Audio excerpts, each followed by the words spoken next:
Hi everyone, in front of me I've got ZTE Blade V70 Max, and let me share with you how to check for the software updates on this device.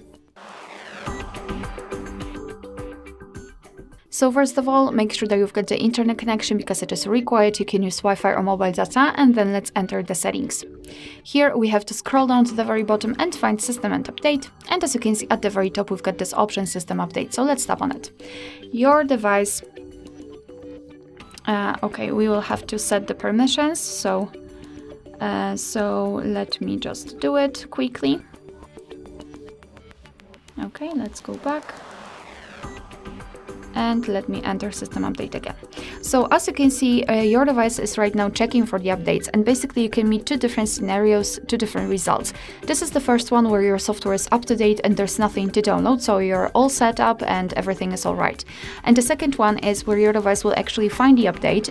It will show you the information about it, what has been fixed, what has been added, and then you will be able to simply tap on download or install and then apply the update. Alright, so that will be all. Thank you so much for watching. Please hit the subscribe button and leave the thumbs up.